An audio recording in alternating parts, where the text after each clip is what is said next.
Sejam muito bem-vindos à primeira jornada de Direito Privado e Processual Civil dos magistrados e magistradas de primeiro grau do Tribunal de Justiça de Pernambuco, por meio da Escola Judicial de Pernambuco, SMAP, em parceria com o Centro de Estudos Judiciários, SEGE. Convidamos para tomar assento à mesa e presidir esta solenidade o excelentíssimo senhor desembargador Ricardo Paes Barreto, presidente do Tribunal de Justiça.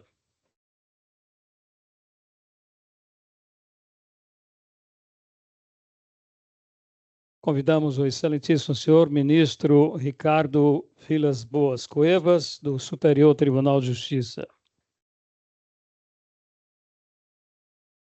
E palestrante desta abertura. Convidamos o excelentíssimo senhor desembargador Jorge Américo Pereira de Lira, diretor-geral da SMAP, nosso anfitrião.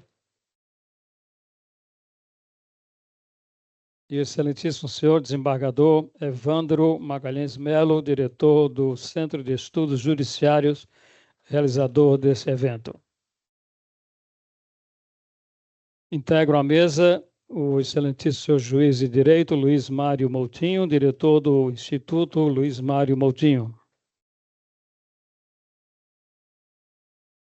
E a excelentíssima senhora juíza de direito Ana Veras, vice-presidente da Associação dos Magistrados de Pernambuco.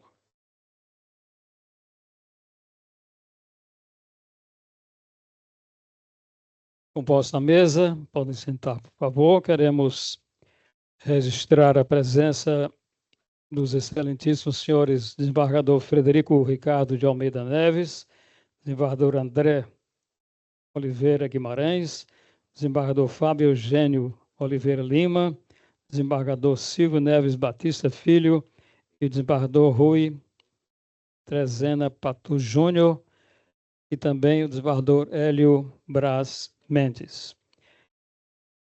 Senhoras magistradas, senhores magistrados, participantes presenciais e os que estão online nos acompanhando nesta primeira jornada de Direito Privado e Processual Civil dos magistrados e magistradas de Pernambuco. Queremos também registrar a presença da desembargadora Andréia Tenório de Brito e, para dar início, palavra do nosso anfitrião e diretor-geral da SMAP, desembargador Jorge Américo Pereira de Lira. Bom dia a todos e a todas. Eu quero, de início, cumprimentar todas as autoridades componentes da mesa, senhor presidente do Tribunal de Justiça, desembargador Ricardo Paes Barreto, senhor ministro Vilas Boas Cueva, meu colega Evandro Magalhães, parceiro deste evento, diretor do Centro de Estudos Judiciários, meu também colega de muitos anos, apesar de ser rubro-negro, Luiz Mário Moutinho, deixou a magistratura pela advocacia. Cumprimento também minha colega magistrada Ana, que representa aqui a Associação dos Magistrados de Pernambuco. Nós temos um dia hoje de muito trabalho, por isso eu vou ser bastante breve. Eu conversava há pouco, informalmente, com Sua Excelência, o ministro Cueva, que no passado, de forma livre, de forma espontânea, nós, juízes do cível, da capital e de algumas comarcas da região metropolitana, nós nos reuníamos nas segundas-feiras, definíamos previamente um tema e discutíamos a aprovação de um enunciado. Éramos todos, como eu disse a meu querido amigo Ricardo Paes Barreto, éramos todos jovens juízes do cível. Eu, titular da 10ª Vara Cível, o desembargador Ricardo, titular da 3ª Vara Cível da capital, Luiz Mário, da 1ª Vara Cível. Eu vejo aqui Virgínia Gondinha, participante que nós chamávamos Fórum Permanente de Magistrados das Varas Civis do Estado de Pernambuco, Cátia, Laranjeira, Virgínio Carneiro e Leão. Então, às segundas-feiras, no final do expediente, nós nos reuníamos, o tema estava definido previamente, discutíamos e depois aprovávamos um enunciado. É isso que vamos fazer hoje e amanhã. Foram 74 proposições de enunciados, senhor ministro. E nós vamos dividir os magistrados em grupos temáticos. De logo, eu quero agradecer aos colegas desembargadores que vão coordenar esses grupos temáticos. Desembargador Frederico Neves, um dos decanos da casa, professor de processo civil, desembargador Fábio Eugênio, desembargador Silvio Neves Batista, desembargador Rui Patu e a nossa desembargadora Andréa Tenório de Brito. Serão, como eu disse, 2 dias de debates e, ao final, nós viremos todos para plenário para discutir a aprovação ou eventual rejeição das proposições de enunciados. Eu guardo aqui comigo, com muito carinho, a publicação na época nós chamávamos Fórum Permanente dos Juízes das Varas Civis. Aqui tem 70 enunciados. Ficávamos felizes quando nós mesmos, magistrados, nós aplicávamos os enunciados que nós aprovamos. Mas ficávamos ainda mais felizes, senhor ministro, quando os advogados começaram a reproduzir os nossos enunciados nas suas petições. O tempo passou, sobreveio a reforma, na verdade, o novo Código de Processo Civil de 2015. Nós tivemos uma mudança também no direito material com o Código Civil de 2002. Hoje estamos aqui de cabelos brancos, eu, o presidente Ricardo, Luiz Mário, e os jovens magistrados que estão aqui, que vão discutir esses enunciados. Eu já disse ao meu colega Evandro Magalhães que, ao final da jornada, a escola vai publicar todos os enunciados com suas respectivas justificativas.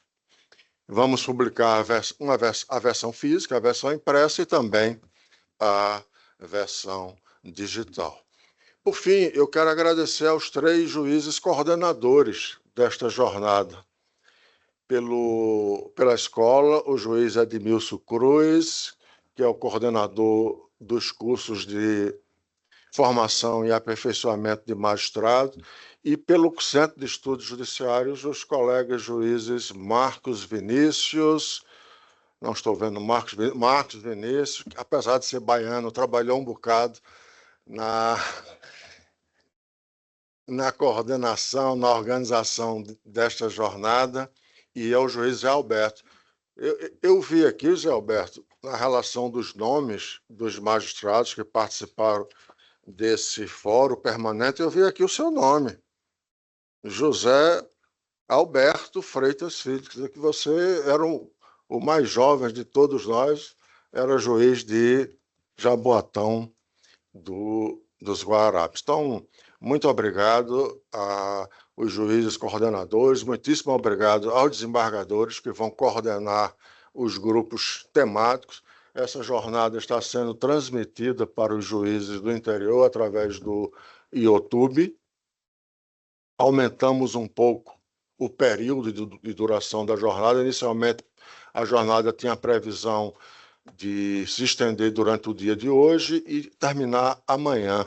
Mas, em razão do alto número de propostas de enunciados, o desembargador Evandro Magalhães combinou comigo de nós estendermos o evento durante todo o dia de amanhã à terça-feira. Então, sem mais delongas, vamos trabalhar. Eu sou entusiasta dos precedentes vinculantes, em nome da segurança jurídica, da previsibilidade. É evidente que os enunciados não serão vinculantes, mas tem força persuasiva, a chamada persuasão racional. Vamos orientar a jurisprudência sobre temas novos. Eu li as 74 proposições, as propostas realmente são muito boas, são muito interessantes. Tenho certeza que esta jornada será bastante enriquecedora. Tá certo? Sejam todos muito bem-vindos e bem-vindas à escola de vocês, a Escola Judicial de Pernambuco. Obrigado a todos que compareceram a este evento. Sem a presença de todos vocês, não faria sentido a discussão de cima para baixo de enunciados. Importante que a jurisprudência nasça na base, nasça no primeiro grau. Não estamos falando de jurisprudência, mas de enunciados que vão orientar todos nós na aplicação do direito privado, direito civil, direito empresarial, direito do consumidor também e, maiormente, do direito processual civil. Muito obrigado a todos. Devolvo a palavra ao nosso cerimonialista, Silas. Gostaríamos de registrar também a presença do desembargador Luiz Gustavo Mendonça de Araújo e também informar que este evento também está com acessibilidade através do Libras, leitura de sinais. Vamos agora ouvir a palavra do excelentíssimo senhor desembargador Evandro Magalhães Melo, diretor do SEGE, parceiro desta primeira jornada. Inicialmente, bom dia a todos e a todas. Bem-vindos à nossa primeira jornada de Direito Privado e Processo Civil no Tribunal de Justiça de Pernambuco. E, desembargador Jorge, em relação aos cabelos brancos, eu agradeço a jovialidade dos que vão discutir, mas que realmente meu pai só adquiriu cabelos brancos após os 65 anos. Estou com 57, não estou assim, vamos dizer, estou no rumo, mas estou começando. Vamos chegaria tanto e que com a convivência com todos os pares aqui, sempre engrandecer e fazer a representatividade deles, cabelos brancos, quando vierem, né, está bem posto na minha cabeça, né?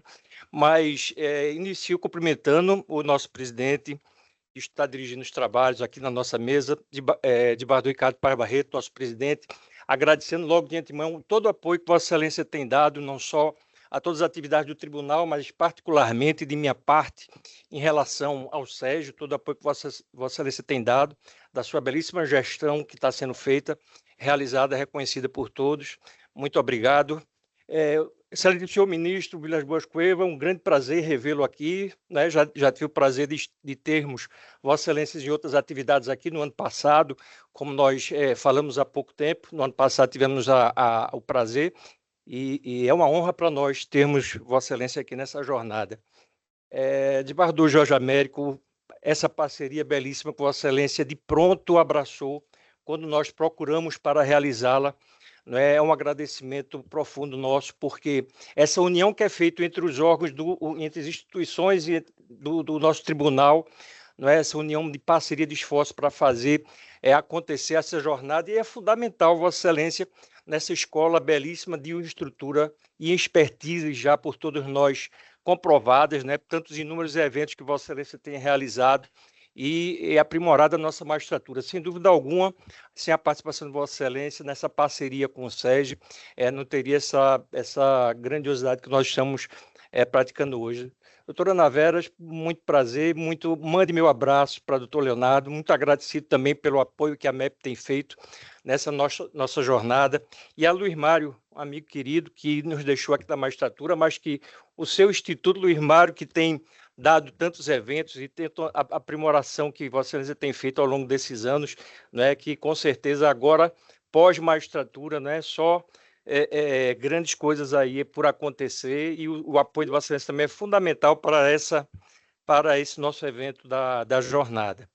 E agradecer a todos vocês, juízes, magistrados, magistradas, estar participando aqui dessa nossa jornada, não é? E dizer a vocês que essa jornada iniciou numa conversa de mesa, quando no Sérgio, reunido com Zé Alberto Freitas e Marco Vinícius, nós conversamos sobre atividades que iríamos desenvolver e surgiu essa ideia de fazermos essa jornada justamente inspirada nesses fóruns cíveis, das varas cíveis, dos juízes cíveis que aconteciam há algumas décadas, como bem frisou o desembargador Jorge Américo, e lembrança que tive, não é, do Fábio Eugênio, naquela época que Vossas Excelências, todos os citados aqui por Jorge Américo, também naquela época, os juízes se uniram para fazer, efetivar aqueles enunciados, se eu não me engano, publicado pelo desembargador Demócrito, se eu não me engano, pelo Instituto naquela época. Também houve um incentivo nesse sentido, e muito mais agora, Jorge Américo apresentando, que foi feito também na época, essa publicação com os 70 enunciados daquela época, não é? E diante desse nossa reunião que seguimos nessa confecção da jornada e de prontamente essa parceria que nós fizemos com o Jorge Américo, né?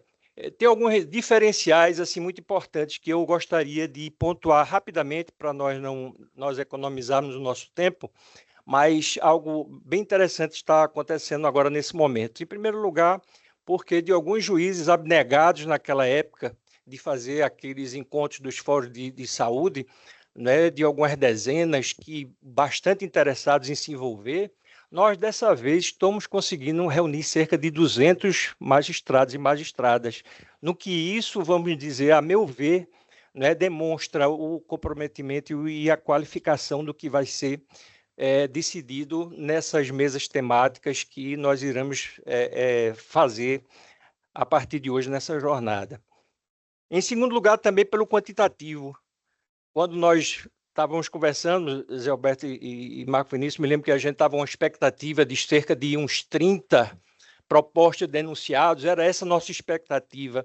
E nós praticamente mais que dobramos essa expectativa, porque foram mais de 74 enunciados. Isso demonstra justamente o engajamento e a importância que está sendo dada por vocês mesmos, porque isso é construído por vocês e para nós como um todo.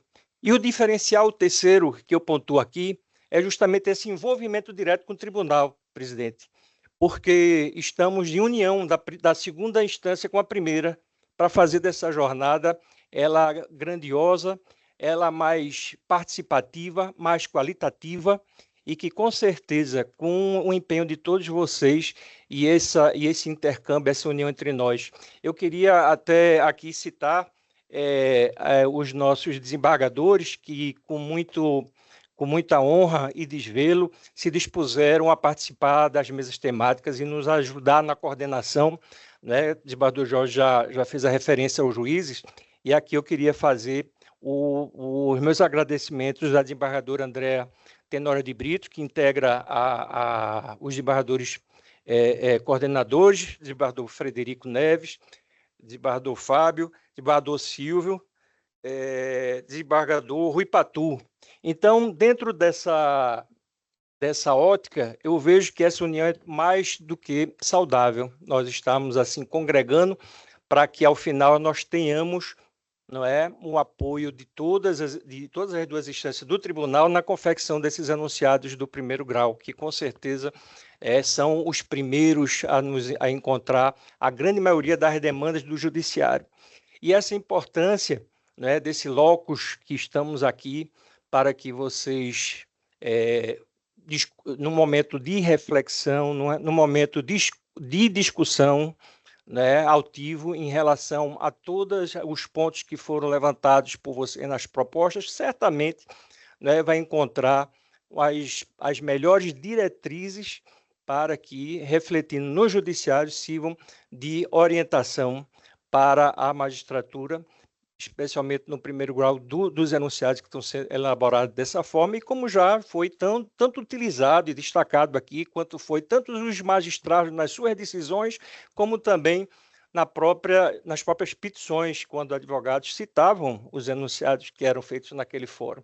Então, agora, com o nosso Código de Processo Civil completando 10 anos, que estamos prestes a atingir, quer dizer, já houve esse prazo para atuação e reflexão dentro do Código de Processo Civil, dentro dessas matérias, quer dizer, esses enunciados vão ser pós o novo Código de Processo Civil. Então, é uma importância também bem eficiente e inovadora dentro dessa ótica da nova lei que nós nos debruçamos. Então, eu agradeço a todos vocês, espero que tenham uma excelente jornada, não é? Conto com o engajamento de todos vocês para que nós tenhamos a melhor jornada que pudermos fazer, né, em relação a essas discussões, essas aprovações, para que nós possamos harmonizar as interpretações e mitigar as divergências e, enfim, construir, não é, um arcabouço de enunciados que sejam bem úteis a todos nós da magistratura. Muito obrigado a todos e uma ótima jornada. Gostaríamos de registrar a presença do excelentíssimo senhor desembargador Eduardo Sertório, segundo vice-presidente do Tribunal de Justiça de Pernambuco, e do desembargador André Vicente Pires Rosa. A seguir, anunciamos a saudação do Dr. Luiz Mário Moutinho, diretor do Instituto Luiz Mário Moutinho.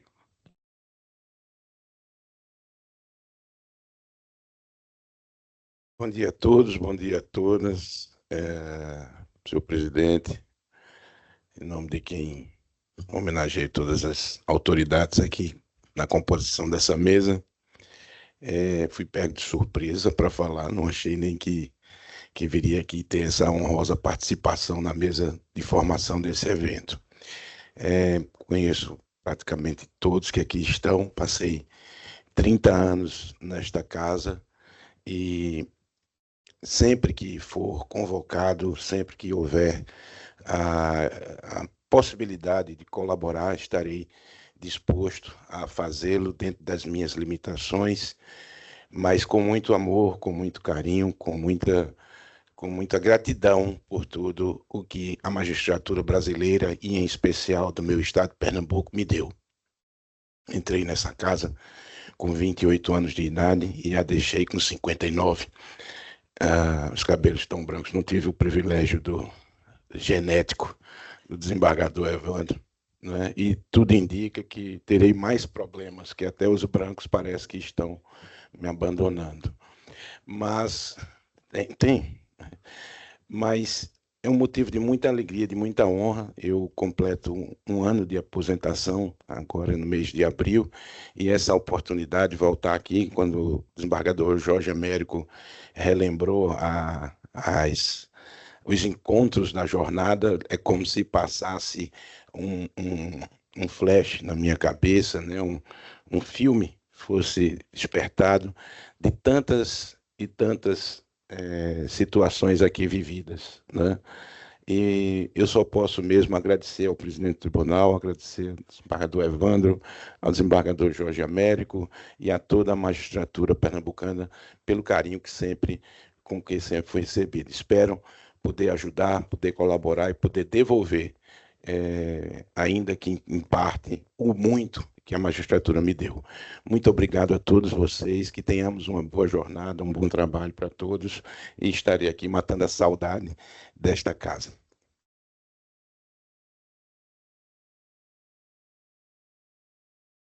Senhoras e senhores, a saudação seguinte é da Associação dos Magistrados de Pernambuco, aqui representada pela doutora Ana Veras, vice-presidente.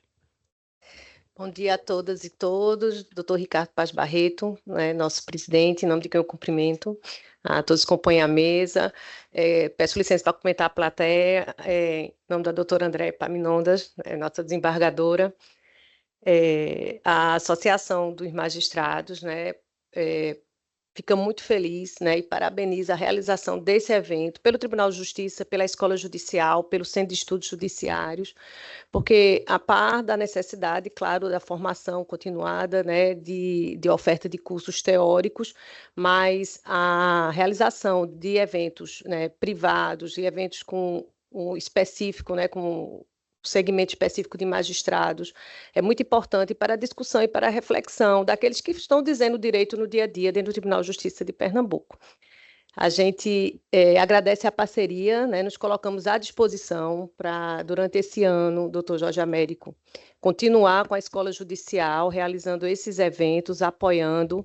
Em 2024, a escola ofereceu um grande número, né, de cursos de formação, não só para os magistrados, mas para os servidores, pós-graduação, né, e agora vai ofertar mestrados também, né, e a gente está aqui para fazer parte, né, dessa construção e nos colocarmos à disposição para continuarmos juntos, né, apoiando e realizando a formação dos nossos associados e magistrados de Pernambuco. Então, que todos tenham um excelente evento, né, e contem com a gente sempre.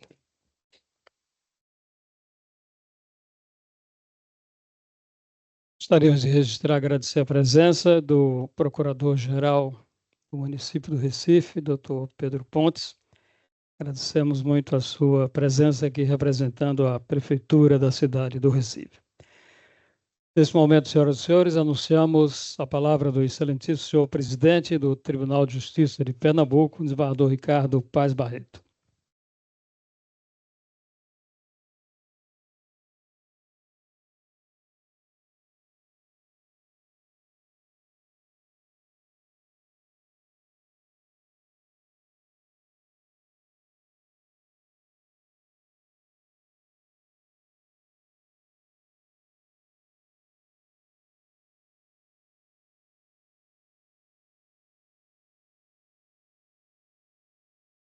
Bom dia a todos e a todas. Eu gostaria de inicialmente saudar a mesa, nosso anfitrião, o desembargador Jorge Américo, diretor-geral da escola, também o anfitrião do evento, o desembargador Evandro Magalhães, que é diretor do Centro de Estudos Judiciário do Tribunal, saudar e homenagear o ministro Ricardo Vilas Boas Cueva, que nos prestigia, mesmo com a agenda superlotada lá no Superior Tribunal de Justiça, aqui nos vem brindar com sua palestra, dando início a esse importante evento, ministro. Muito obrigado pela presença de Vossa Excelência. Meu amigo Luiz Mário Moutinho, que também nos prestigia, sempre, de antes e de depois de sua aposentação. Obrigado pela presença e pelo prestígio que nos dá apoiando esse evento tão importante para a magistratura. A minha querida amiga Ana Veras, saudosíssima assessora, única assessora que eu tive enquanto juiz da Vara Civil, e logo depois ela foi ser juiz. Eu acho que ela aprendeu alguma coisa, não foi, Ana? Não, né? Meus parabéns por sua carreira brilhante, não é? Passou muito tempo no sertão, hoje está aqui nossa vice-presidente representando o não menos ilustre colega e amigo doutor Leonardo, nosso presidente. Transmita a ele também um forte abraço e a todos que compõem a nossa associação da magistratura, com quem estamos sempre compartilhando tudo que for necessário para melhorar e dignificar a magistratura pernambucana, porque ela merece. Fiz algumas palavras. Cadê a mentora? Está ali. É quem sempre organiza as minhas falas, doutora Mariana, e deu um ajuste aqui, eu fiz alguns pontos e eu acho que ficou na medida. Queria também registrar um abraço ao meu querido amigo doutor Pedro Pontes, procurador da Prefeitura. Transmita um abraço forte ao nosso prefeito João Campos, muito querido de todos. A despeito das inúmeras iniciativas do Conselho Nacional de Justiça e dos tribunais pátrios, em que pese o constante empenho das juízas e juízes brasileiros para analisar e julgar dezenas de milhões de novos processos que a cada ano ingressam no Poder Judiciário Nacional, a efetiva implementação do princípio constitucional da razoável duração do processo continua sendo o nosso maior desafio. A edição de 2024 do Relatório de Justiça em Números do CNJ revela que no ano de 2023, os 18.265 juízes e juízas brasileiros receberam 35 milhões de processos novos, o maior número da série histórica de quase 20 anos, com um aumento de 9,4% em relação ao ano anterior. A edição de 2023 também consignava aumento de casos novos em 2022 em relação a 2021, e assim sucessivamente. Em outras palavras, a demanda só faz crescer para todos nós. O índice de produtividade da magistratura brasileira também cresceu em 2023, sendo julgados 33 milhões de processos, quantidade 11,3% maior que em 2022. Além de ter se rompido a barreira dos 2.000 processos baixados por juiz ou juiz em média. É muita coisa. Foram 8,6 casos solucionados por magistrado ou magistrada por dia. É um volume absurdo. Apesar de todo o esforço, no final de 2023, 83,8 milhões de processos ainda aguardavam desfecho na Justiça, com uma alta de 1,1% em relação ao final de 2022. Esse relatório também revela que todos nós estamos bastante sobrecarregados. E estamos nós, juízes e juízas, sobrecarregados, o CNJ, os tribunais e a magistratura vêm ao longo das últimas décadas implementando inúmeras iniciativas para o enfrentamento da morosidade do sistema de justiça. Problema complexo que possui múltiplas causas históricas e outras mais atuais, como a litigiosidade, quase não sai, predatória e a inteligência artificial. No nosso tribunal, ministro Vilas Boas, nós implementamos o sistema de diretorias desde o ano passado, em maio, buscando tornar a justiça mais célere, de modo também a dar um tratamento mais isonômico a todos os advogados e advogadas, retirando das unidades de trabalho o dia a dia com o processo. Os processos todos saíram, as unidades ficaram somente com a produção e as diretorias gerais que se espalham pelo Estado cuidam agora da parte processual, tratando com mais isonomia, buscando mais eficiência, e a cada mês que passa a gente tem visto o sistema que estava realmente cheio, diminuindo sensivelmente o quantitativo de processos paralisados. Algumas diretorias já estão funcionando literalmente em dia. O processo chega num dia e no outro já retorna concluso para a unidade para dar seguimento. As unidades ficam com as liminares, com os processamentos e com as sentenças. Isso é uma mudança enorme. E agora, esse ano, ministro, estamos implementando, com a nossa coordenação de inteligência artificial, feita pelo desembargador Alexandre Pimentel, a IA judicial para todas as unidades do nosso Estado. Lembrando que desenvolvemos com a Universidade de Pernambuco um projeto onde teremos a nossa própria inteligência artificial sem depender mais dos grandes trusts internacionais, como, por exemplo, a Microsoft, que hoje nós pagamos cerca de $100 por cada certificado. Então, vamos ter, com um investimento baixo de cerca de R$500 mil, vamos ter nossa própria inteligência e todos os juízes, juízas, assessores e assessoras, todos terão um certificado e todos poderão atuar nas suas respectivas unidades. Isso esperamos que esteja pronto até o meio do ano, se Deus permitir. Desde a reforma do Poder Judiciário, em 2004, avançamos muito. A criação do CNJ, as metas nacionais para o Poder Judiciário, a implantação do processo judicial eletrônico, um novo Código de Processo Civil, o sistema de precedentes, principalmente dos tribunais excepcionais, o STJ e o Supremo, as iniciativas de governança, aqui muito bem gerida pelo Dr. Faustino, que está por ali, eu já ouvi. Parabéns pelo trabalho brilhante à frente da governança. A automação de rotinas, viabilizada pela tecnologia, como eu falei há pouco.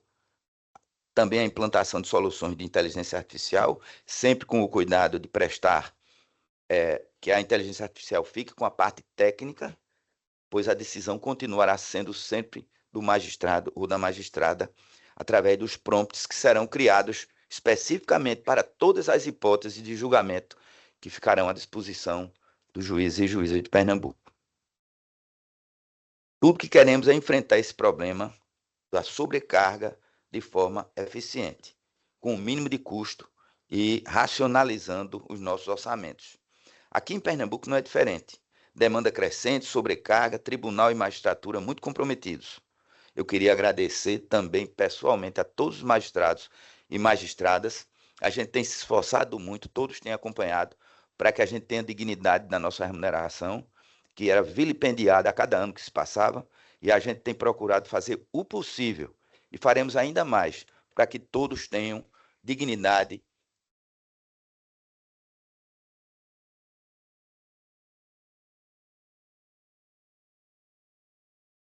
Dignidade na remuneração, porque sem uma remuneração digna ninguém merece a carga de trabalho que nós temos. E se nós recebemos verbas remuneratórias e indenizatórias, é porque todos nós estamos acumulando pelo menos 1 ou 2 unidades, ministro, aqui em Pernambuco. E ninguém vai trabalhar de graça. Isso a gente tem que reconhecer e tem que remunerar bem a magistratura para que a gente possa responder a tudo isso que a sociedade nos cobra. Também estamos implementando muitas ações para enfrentar o acervo e a demanda crescente. Ampliamos o tribunal, no qual, ministro, 2 novas magistradas ingressaram na cota específica de mulheres, dentre elas a desembargadora Andréa, que está aqui presente, que também chegou ao tribunal e vem fazendo um trabalho maravilhoso juntamente com a desembargadora Ângela, a desembargadora Valéria e a desembargadora Deise. Parabéns, e que isso seja o início, não é, da chegada da mulher ao tribunal. Outras já estão com o pé na carreira, como a doutora Virgínia, daqui a pouco também chegará, e todas terão a oportunidade de chegar ao tribunal. Queria dizer que não fosse a ampliação do tribunal, isso seria muito difícil. As vagas são poucas, mas com a ampliação foi possível chegarem logo 2, e nas 2 próximas gestões teremos mais umas 4 mulheres e seguiremos nessa linha até que cheguemos ao número de aproximadamente 20 a 25, que é o que a cota determina. Sem desmerecer os homens, mas as mulheres nunca tiveram espaço e agora estão tendo.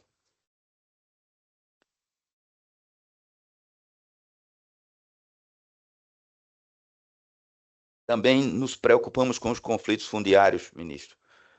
Recentemente, sobre a presidência do desembargador Mozar Valadares, nós assentamos cerca de 150 famílias no agreste pernambucano. Dentre outras, o desembargador Luciano também resolveu uma questão de mais de 30 anos no litoral sul, em Barreiros e São José da Coroa Grande, e com isso nós estamos resolvendo a vida de mais de 300 famílias, dando a elas a terra, e a moradia legal irá depois fazer a escrituração e entregar o título de propriedade para cada uma dessas famílias, para que eles possam ter um mínimo de dignidade.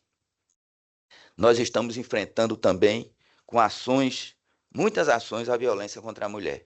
Temos aqui, ministro, em Caruaru, foi inaugurado no ano passado, o primeiro núcleo 24 horas de apoio à mulher na região do agreste pernambucano, onde o nível de agressões era muito alto, inclusive com treinamento profissionalizante para que aquelas mulheres que às vezes têm que receber de volta um marido violento, um companheiro violento, porque não tem como dar o sustento às suas famílias, possam ter uma fonte de renda e assim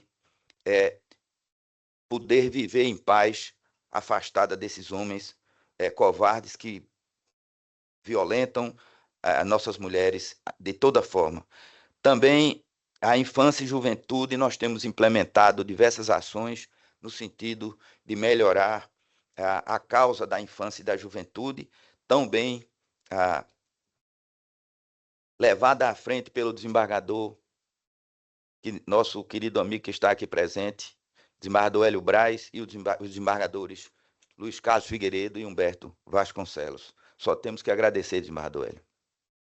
As execuções fiscais, ministro, também, só com aquela normativa que das execuções em valores ínfimos, nós arquivamos sem perda de receita, mais de 200 mil executivos fiscais, encaminhando muita coisa aos protestos e às câmaras de conciliação. Queria agradecer aqui mais uma vez ao doutor Pedro Pontes, que viabilizou um número expressivo de baixa no nosso estoque de processos à frente da Prefeitura do Recife. Apenas algumas citações. Essa jornada, que tem o objetivo de editar enunciados de direito processual civil e de direito civil empresarial e do consumidor, para orientar a atuação da magistratura de primeira instância, aqui em Pernambuco, é mais uma iniciativa a serviço da redução do tempo do processo. Tudo que for nesse sentido, estaremos engajados. E tem um mérito de buscar a agilização processual com muita responsabilidade, desembargador Evandro, sem descurar da segurança, do estudo vertical e do amplo debate. Inspira-se numa frutuosa iniciativa informal implementada em 2004, o Fórum Permanente de Juízes e Juízas das Varas Civis de Pernambuco, coordenado inicialmente pelo desembargador Fábio Eugênio, que está aqui presente, nos prestigiando também, e depois pelo desembargador Isaías Andrade, por compromisso fora do Estado, não pode estar presente, ambos juízes à época, das Varas Civis.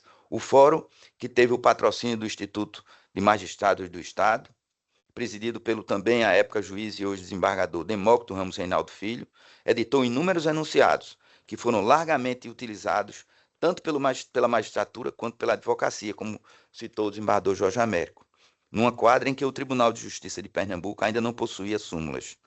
Alguns anos depois, o Centro de Estudos Judiciários, então dirigido pelo desembargador Frederico Neves, que também nos prestigia nessa oportunidade, propôs a edição de das 38 primeiras súmulas do nosso tribunal, que restaram aprovadas. Hoje, desembargador Frederico, já são quase 200 súmulas que precisam ser atualizadas e ampliadas, o que será feito neste evento. Agora, 20 anos depois, com esta primeira jornada de direito privado e processual civil dos magistrados e magistradas de primeiro grau do Estado de Pernambuco, o Centro de Estudos Judiciários e a Escola Judicial reeditam a ideia no âmbito da institucionalidade e em grande estilo. O evento envolve juízes e juízes em atuação nas unidades judiciárias com competência civil em todo o Estado. Nosso Estado, ministro, tem, além de se preocupado muito com o sistema de melhoria do sistema de julgamento dos processos, de tratamento dos processos, nós temos também ampliado uma interlocução muito grande com o sistema de justiça, que envolve o Judiciário, o Ministério Público e a Advocacia Pernambucana. Estamos sempre unidos no sentido de estar junto da sociedade. Temos visitado todos os setores. Amanhã mesmo estaremos indo à unidade produtiva de Goiânia, onde temos a fábrica da Jeep, a Stellantis, também a se aproximar, escutar todos os entes produtivos do Estado, os trabalhadores, para que a gente possa, com a conversa, resolver muita coisa sem a necessidade de processos. Estamos procurando tornar o nosso Estado um porto seguro para investimentos, como temos visto Pernambuco crescer como nunca nos últimos anos. Muitos investimentos, por quê? Porque aqui em Pernambuco, o empresário, o industrial, que dá um emprego, ele vem com segurança, porque ele sabe que o Poder Judiciário aqui funciona, o Ministério Público, as polícias. Nós não temos quase problemas aqui, ministro, exceto quando há jogo de futebol, porque as paixões se elevam e a briga vai ao meio da rua. Mas isso é histórico. Tivemos essa semana no Ceará, tivemos na outra semana no Rio de Janeiro, né? As paixões do futebol, infelizmente, levam a esse tipo de agressão que, infelizmente, continua acontecendo. Queria agradecer ao desembargador Jorge Américo, nosso anfitrião, pela oportunidade deste evento, pela iniciativa precisa do desembargador Evandro, né, que vem também fazendo um trabalho muito especial e eficiente à frente do Centro de Estudos Judiciários. Ambos contem sempre com tudo que for necessário na presidência do tribunal. Queria agradecer penhoradamente também ao doutor Luiz Mário, presidente do Instituto Luiz Mário Moutinho, porque Vossa Excelência não só enquanto magistrado, mas foi um grande magistrado, mas depois que sai continua nos ajudando, colaborando com o Poder Judiciário sempre que possível, trazendo em especial pessoas, figuras ilustres, como o ministro Vilas Boas Cueva, que vem, ministro, a brilhantar esse evento com uma palestra de abertura. Muito obrigado, ministro, pela presença e pelo bem-querer com o nosso Pernambuco. Quero também agradecer às equipes do Centro de Estudos Judiciários e da Escola da Magistratura, os magistrados que colaboraram com a feição do evento, e quero registrar o zelo e a proficiência dos trabalhos preparatórios para esta jornada, com a definição de grupos temáticos e divulgação prévia das propostas dos enunciados, o que já indica que serão 2 dias de importantes debates que resultarão na construção coletiva de uma significativa contribuição para a atividade judicante. Rogo, desembargador Evandro, que em breve seja feito também o evento na área criminal e processual criminal, que deve ser o próximo, não é? E que, desembargador Jorge, a cada ano se renove esse evento com essa feição, aperfeiçoando, porque isso traz uma segurança enorme, como Vossa Excelência fez referência, para não só para a magistratura, como também para a advocacia, ao conhecer a posição que o Tribunal de Justiça vem adotando hoje na área civil e processual civil. Teremos possivelmente um novo Código Civil, um código atualizado, muitas matérias que a jurisprudência já implementou, mas precisam também, desembargador Fábio, que a gente venha com as súmulas facilitando o trabalho de todos. Queria, por fim, registrar o meu bem-querer enorme à magistratura pernambucana. Eu tenho, como bem disse o desembargador Jorge, os cabelos já estão não só ficando brancos, mas também caindo o restinho que tem. Desembargador Virgínio, possivelmente eu vou chegar perto de Vossa Excelência em breve. Mas eu tenho me esforçado muito, pessoal. Todo santo dia, ao sair daqui hoje, depois da palestra do ministro Ricardo Vilas Boas, eu estarei de volta no gabinete para trabalhar com muito esforço. Estamos enxugando tudo que possível no nosso orçamento, despesas desnecessárias, para que a gente possa manter o nosso padrão remuneratório. É um compromisso que eu assumi desde o início e que levarei até meu último dia, fazendo com que nós trabalhemos de forma elevada, de forma alegre e satisfeitos com a profissão que nós abraçamos. O povo pernambucano merece. Vamos produzir mais, vamos ter compromisso com a sociedade, porque essa é a exigência que eles nos fazem. Embora tenhamos um número elevadíssimo de processos, estamos fazendo todo o possível para que a magistratura trabalhe com dignidade, seja no aspecto funcional, seja no aspecto material, seja no aspecto financeiro. Esse é o nosso compromisso. Muito obrigado a todos.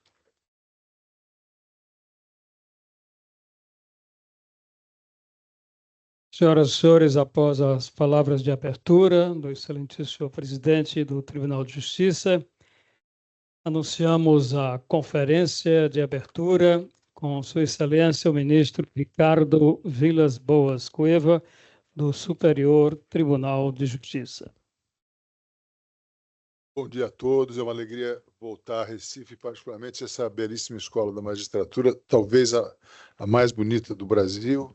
Eu saúdo inicialmente o desembargador Ricardo Paes Barreto, presidente do Tribunal de Justiça de Pernambuco, o desembargador Jorge Américo, o desembargador Evandro Magalhães, o doutor Luiz Mário Moutinho, a doutora Luísa Ana Vera, saúdo todos os presentes.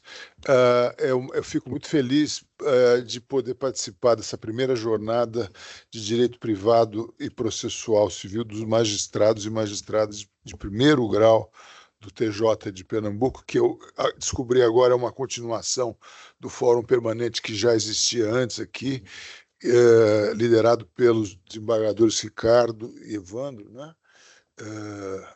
Já há muitos anos, e Jorge Américo, há muitos anos. Isso me lembra o trabalho das jornadas que são feitas no Conselho da Justiça Federal, em Brasília, já há muitos anos, sobre vários temas, e que tem tido essa eficácia persuasiva que aludia o doutor Jorge Américo agora há pouco, né? Ao longo dos anos, isso vai sedimentando um debate muito profícuo que vai ecoando na doutrina, na jurisprudência. Os próprios advogados acabam mencionando os enunciados e isso se torna linguagem corrente e tem uma influência muito grande nos debates em torno de vários temas relevantes e alguns temas novos, né? Eu fui incumbido de falar sobre um tema que é raro falar, é quase tabu falar, a valorização das decisões de primeiro grau na formação da jurisprudência. É um tema que, se nós formos pensar bem, ele é muito negligenciado, né? A gente sempre fala em reformas recursais, reformas dos códigos. Há 10 anos fizemos a reforma do Código, eu já estou no 2º Código de Processo Civil, meu pai já está no 3º Código de Processo Civil, o que, se pensarmos bem, é uma barbaridade. A Alemanha, desde 1872, tem um único Código de Processo Civil, teve algumas reformas eventuais, mas é o mesmo Código de Processo Civil, que funciona muito bem, obrigado, e não é necessário fazer tantas reformas de processo civil. Quando eu me formei, em 1984, ainda o Código Buzaide é relativamente novo e a grande moda da época era a tal da oralidade, o princípio da oralidade. Então, vivíamos ainda sob a moda da oralidade. Eu era um jovem procurador do Estado, me formei, fiz concurso, advogava, podia advogar no setor privado e também era procurador do Estado de São Paulo, na área de responsabilidade civil do Estado. Então, tinha 20 audiências por semana no Fórum João Mendes. Era uma loucura. Audiências porque a oralidade era a bola da vez. A prova era realizada pelo juiz ali em audiência. Fumava-se na época, podia-se fumar. O promotor fumava, o advogado fumava, o juiz fumava.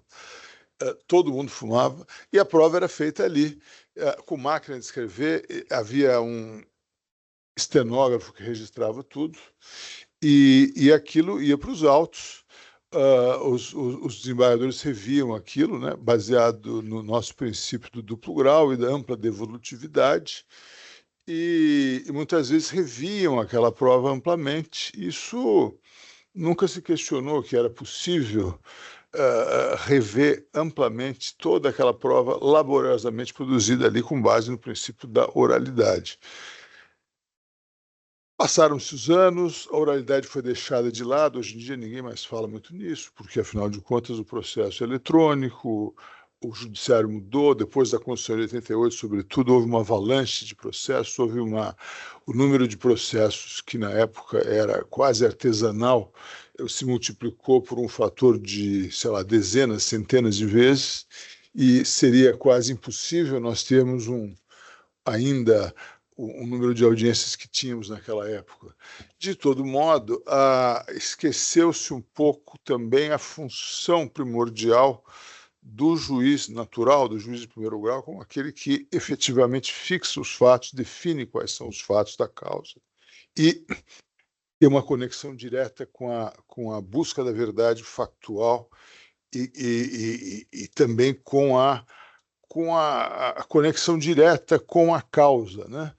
Isso acaba voltando agora, de algum modo, com a perversão do processo. A gente percebe em Pernambuco tem um dos setores de inteligência do processo, assim como São Paulo, que tem detectado um número de demandas predatórias alarmantes, né, que causam um prejuízo ao erário e ao interesse público muito grande. E quem é que detecta isso? E quem é que é apto a detectar e a tomar as medidas necessárias a verificar se a demanda é autêntica ou inautêntica? Obviamente é o juiz de primeiro grau, que pode verificar se a causa existe, se a procuração existe, se a parte existe, se o endereço existe. É ele que pode verificar se o pedido de assistência judiciária gratuita é ou não autêntico, e se há boa-fé processual ou não. E isso tem que ser levado em conta, isso tem que ser valorizado. Essa relação direta com a causa, ela tem que ser valorizada. O processo não é um mero número, né? Não é um mero registro contábil que vai ser processado depois friamente por um algoritmo. Não, é uma relação que se dá ali entre pessoas e que pressupõe que haja alguém que vai gerir o processo, e esse alguém é o juiz da causa, é o juiz de primeiro grau. O célebre, o famoso Mauro Capelletti, ele dizia, né, uma obra de 73, que uma das grandes deficiências do sistema da civil law é o relativo desprezo que nós damos ao juiz de primeiro grau em comparação com os sistemas da common law e a glorificação dos tribunais recursais, né? Nós praticamente glorificamos os tribunais de apelação, os tribunais superiores, com muita pompa e circunstância, e não damos tanta a importância devida ao juiz de primeiro grau, ao contrário do sistema da common law. No sistema da common law, o juiz de primeiro grau ele é envolvido diretamente na discovery, que é um processo sofisticado, caro, lento, que envolve uma administração das provas, um calendário processual, envolve inúmeras audiências, e envolve uma relação de boa-fé processual muito grande. As partes, os advogados têm uma confiança do juiz para realizar certos atos processuais, affidavits e coisas que no Brasil que no sistema da civil law não tem, mas o juiz efetivamente gere o processo, descobre os fatos, define os fatos, circunscreve os fatos. Há certos procedimentos de júri no civil. Então, a prova e a descoberta dos fatos ela fica inteiramente a cargo do juiz civil, num procedimento muito complexo que lhe dá um poder de descoberta dos fatos, de gestão do processo, que não é sindicável de maneira automática e completa pelos tribunais recursais, ou seja, a apelação não tem a devolutividade tão ampla e restrita como nos sistemas da civil law. E há critérios de devolutividade, de substitutividade da sentença de primeiro grau que não são triviais. Por isso que apenas, segundo alguns dados, né, somente 15% das decisões cíveis nos Estados Unidos são objeto de apelação, e desses 15%, só 2% são reformadas. Porque somente se houver um erro de fato ou se houver um abuso da discricionariedade do juiz nas matérias em que ele pode fixar, por exemplo, quanto indenizatório, ou sanções processuais, ou fixar datas, ou provas, ou diligências, aí sim pode haver um recebimento, uma admissibilidade do recurso de apelação, e pode haver uma revisão daquela sentença de primeiro grau. Não é automático como aqui. Há uma discordância meramente pessoal, uma opinião divergente de um magistrado de segundo grau não é suficiente para ensejar a revisão da decisão de primeiro grau. Diferentemente daqui. Aqui, ao contrário, nós nos sentimos, e é parte da nossa cultura, né, que o magistrado de segundo grau se sinta convidado a revisitar inteiramente e redesenhar inteiramente o percurso hermenêutico de toda aquela decisão laboriosamente tomada em primeiro grau, desde o início, muitas vezes jogando fora tudo que foi feito antes, né? O que é um absoluto desperdício de energia, considerando que 90% das decisões, 90% dos processos, dos 90 milhões de processos que nós temos, segundo o CNJ, 90% deles estão em primeiro grau. E apenas cerca de 14% dos juízes brasileiros estão em segundo grau, né? Obviamente, os tribunais superiores têm um número muito pequeno de juízes, mas estamos abarrotados. O ministro Herman Benjamin, nosso presidente, publicou ontem um artigo na Folha de São Paulo, não sei se tiveram a oportunidade de ler, que é o verdadeiro desabafo, né? Nós estamos com mais de 500 mil processos por ano, julgamos mais de 700 mil, ou seja, cada um de nós julga um recurso a cada 4 minutos e meio. Se dobrássemos o número de juízes no Tribunal de Ministros, julgaríamos 1 a cada 9. Se decuplicássemos, enfim, é uma conta que não fecha, porque não é possível que um Tribunal Superior julgue 700 mil recursos por ano. Um tribunal de precedentes julgando com números sem precedentes. É necessário que haja um filtro adequado, né? O próprio Mauro Capelletti diz que quanto mais garantias se criam, mais o sistema se torna inviável e ineficaz, né? É o nosso caso. Nós temos uma admissibilidade de um recurso especial nos tribunais de apelação, uma segunda admissibilidade no STJ, e na prática nós temos uma terceira admissibilidade quando admitimos um agravo interno. O presidente do tribunal recebe os recursos, faz uma primeira admissibilidade, admite um agravo interno e distribui para um relator. Aí começa um novo rito, e aí recursos internos, embargos, e aquilo não acaba nunca, e não é possível que isso continue, né? É preciso que haja uma solução por maioria. O recurso é admitido ou não é admitido, como é na maioria dos países, e aí parte-se para uma decisão de mérito, por um filtro claro, objetivo, que garanta racionalidade e isonomia para todos. Então, é imperioso, sim, voltando ao nosso tema, né, que as decisões de primeiro grau sejam valorizadas para que haja uma racionalização do sistema, né? Nós reformamos o Código há 10 anos, criamos um sistema híbrido de precedentes, um sistema que nós temos que admitir, ele não disse que veio completamente, né? O STJ já contava com precedentes vinculantes antes mesmo da reforma do Código, já há 15 anos nós tínhamos repetitivos, né? Já temos mais de mil enunciados, eles não são inteiramente cumpridos, né?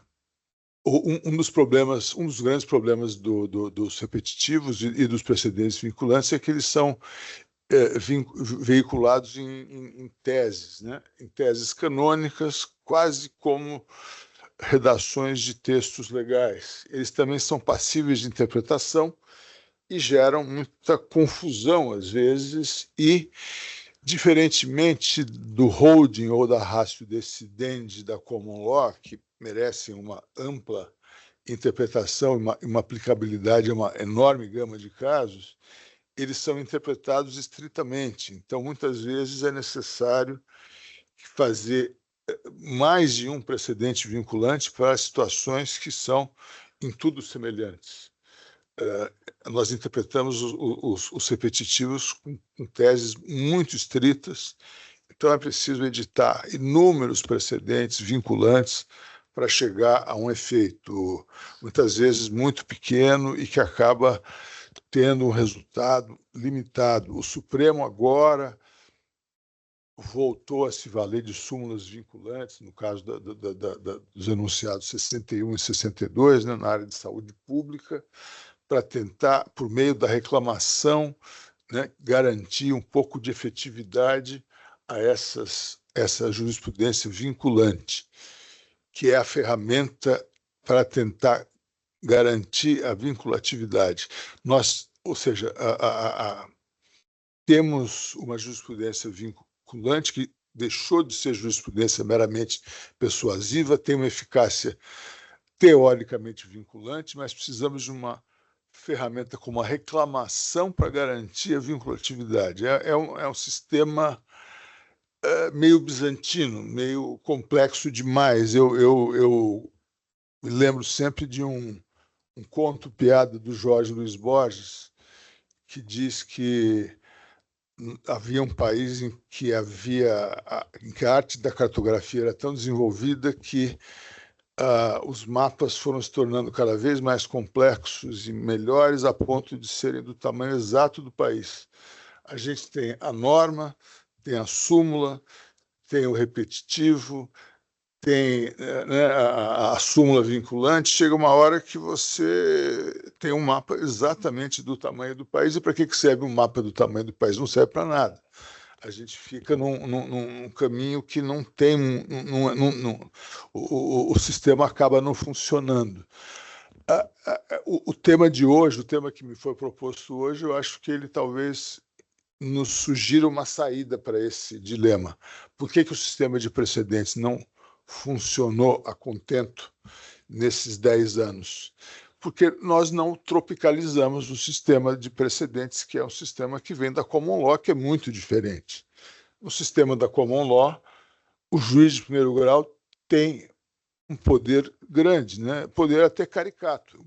Ele usa aquele gavel, aquele martelo, ele bate na mesa, ele manda prender quem não respeitar a corte, ele tem o poder de quem praticar o contempt of court, ou seja, a questão da boa-fé processual, da litigância de má-fé, que no Brasil é tão desconsiderada, né? E que nos países da Common Law tende a ser mais considerada. A autoridade das cortes lá é mais considerada. Por quê? Porque também lá essa relação inicial com o Poder Judiciário ela é muito mais forte.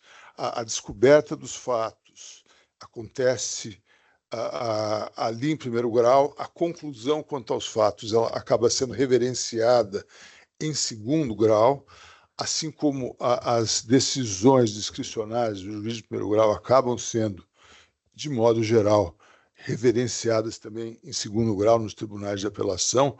Os níveis de reforma são muito baixos, o grau de efetividade das decisões de primeiro grau é muito grande e há um respeito muito maior. Se houver desvios comportamentais da parte ou dos advogados, eles são logo corrigidos através de sanções ou através de sanções até mesmo drásticas, e essa verificação da boa-fé processual ela é realmente muito mais bem observada do que no nosso sistema.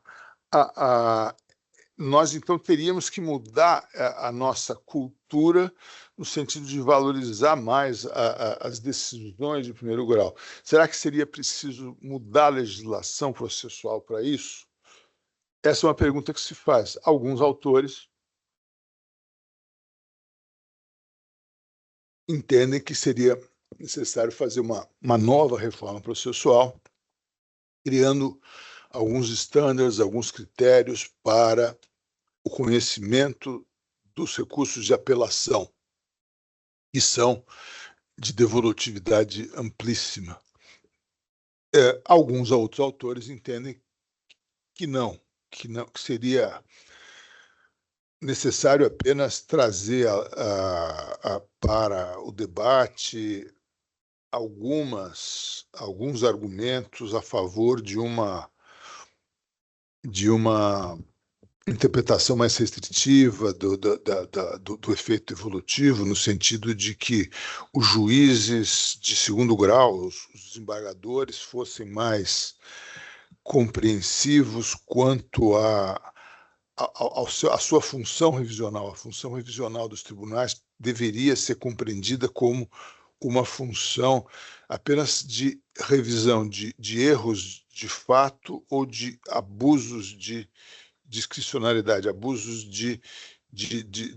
da função do judicante em primeiro grau. Se o juiz impediu o exercício do direito de defesa, do contraditório, se não permitiu a realização de provas, mas não se há uma certa amplitude hermenêutica ali e a decisão é razoável, não haveria por que a se fazer como hoje se faz, e é comum fazer, acho que é humano fazer, acho que qualquer um de nós faria, uma revisão de uma decisão que aplicou corretamente o direito ao fato, se o fato foi corretamente definido, se as partes tiveram contraditório, ampla defesa observado, se as provas foram corretamente produzidas, se não houve nenhum deslize processual, se não há por que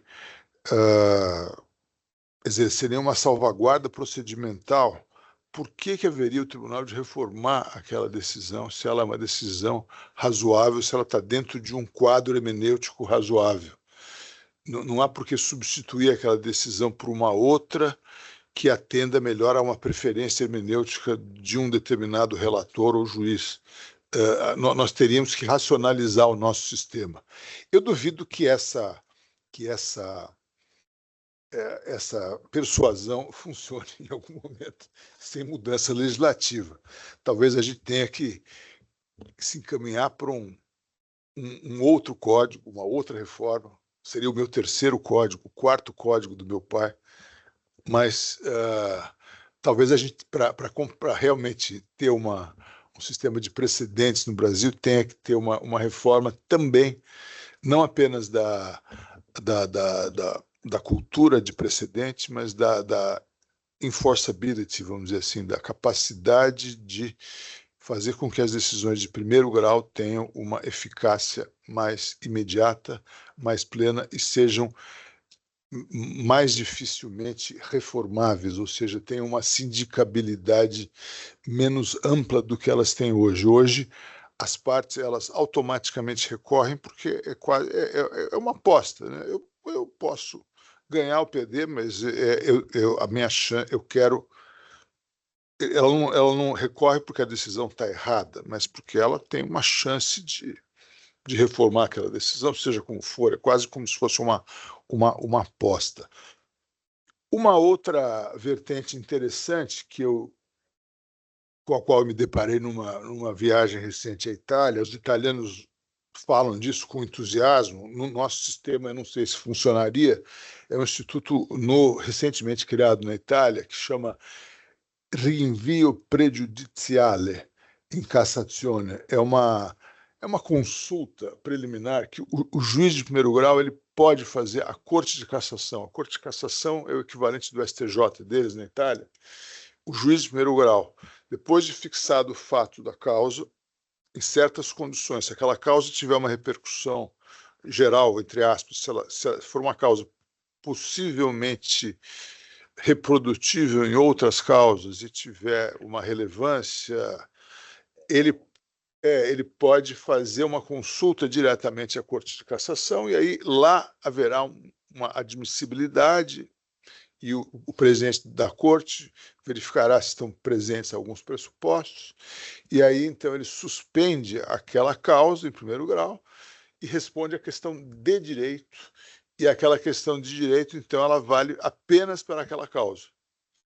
Mas, obviamente, aquilo sinaliza, né, para causas futuras.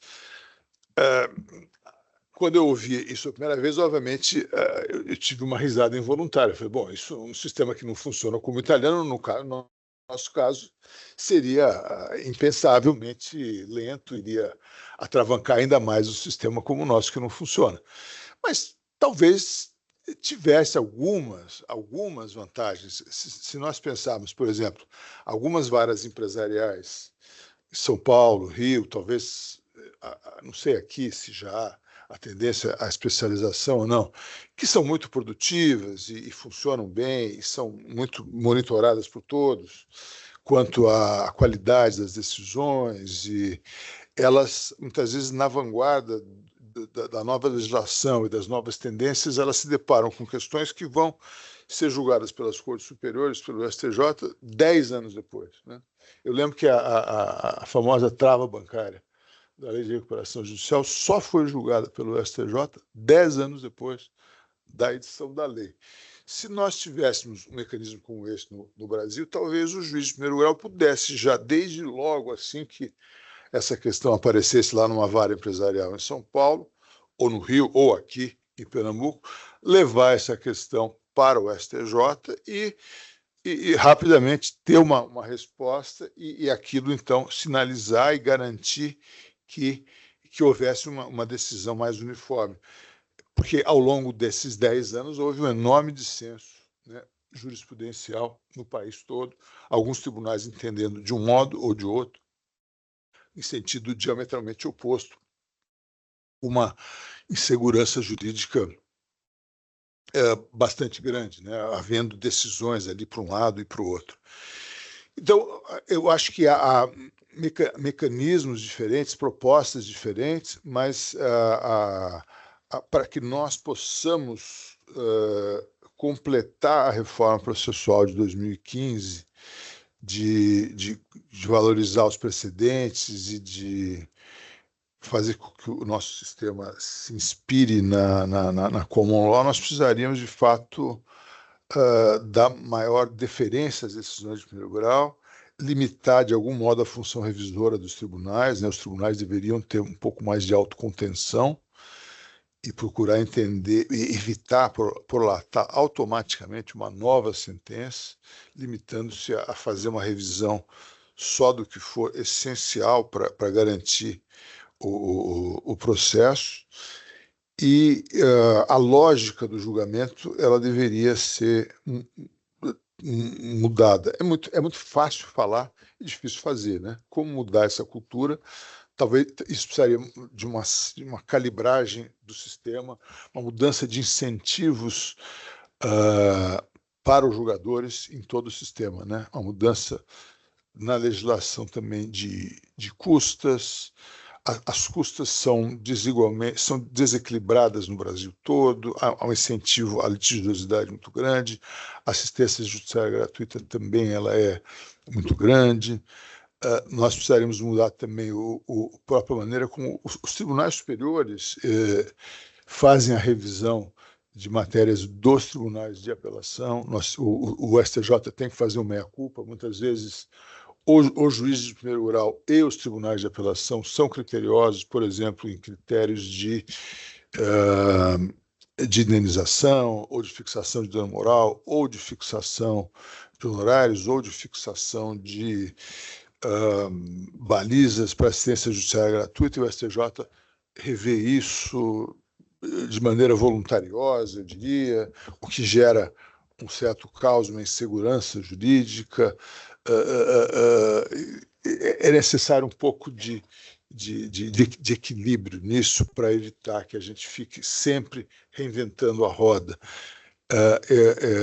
Eu creio que a gente possa valorizar as decisões de primeiro grau e a atividade do magistrado. Eu não gosto da expressão magistrado de piso, mas o magistrado de primeiro grau como aquele que define a verdade dos fatos, que é responsável pela definição da matéria de fato e pela definição da lide.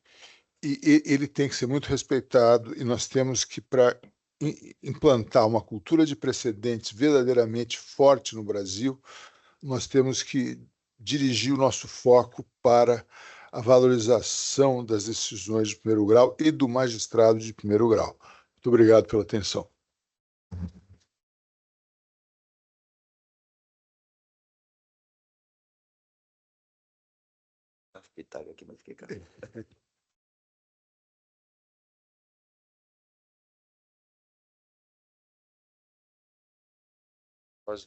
Vocês preferem fazer um intervalo ou já começarmos os trabalhos nas comissões? Começar logo, certo? Tem um coffee break que foi gentilmente oferecido pela Associação dos Magistrados. A vice-presidente da associação teve que sair em razão de vai presidir uma audiência, mas a AMEP muito atenciosamente forneceu um coffee break tem coffee break nos 2 dias. Então vamos fazer um intervalo, né, presidente? O intervalo e depois nós iremos para